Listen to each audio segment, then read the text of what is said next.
Welcome everyone, I would like to show you how to open the Samsung Galaxy Z Fold 3 screen. So in theory you could do this with one hand, but it's going to be awkward, horrible to do. I would not recommend it. It's not like with the Z Flip 3 where it's really easy to open with one hand. So I recommend if you ever want to use the inner screen, use two hands.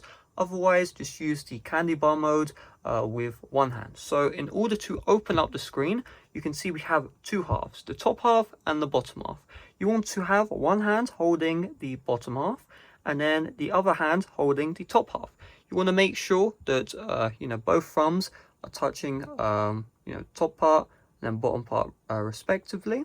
And then you just want to get the thumb holding the top part of the display and just pull outwards.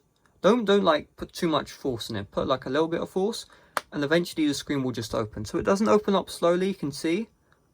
It just opens up a ton right away.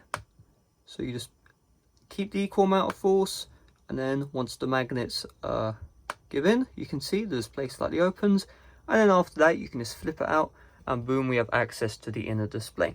Now keep in mind the inner display is plastic, which means you need to be really careful. Like if you were to do it with one hand, you'd have to put your fingernails in, and your fingernails can damage the Z Fold 3 screen, which is a big issue. So all I recommend you do is you just take it slow, and that's all we need to do, right? You can see I have to put a bit of pressure for like 1 second, 2 seconds, and eventually the screen will open. Once it's opened up slightly, it's a lot easier to open up to the full inner display.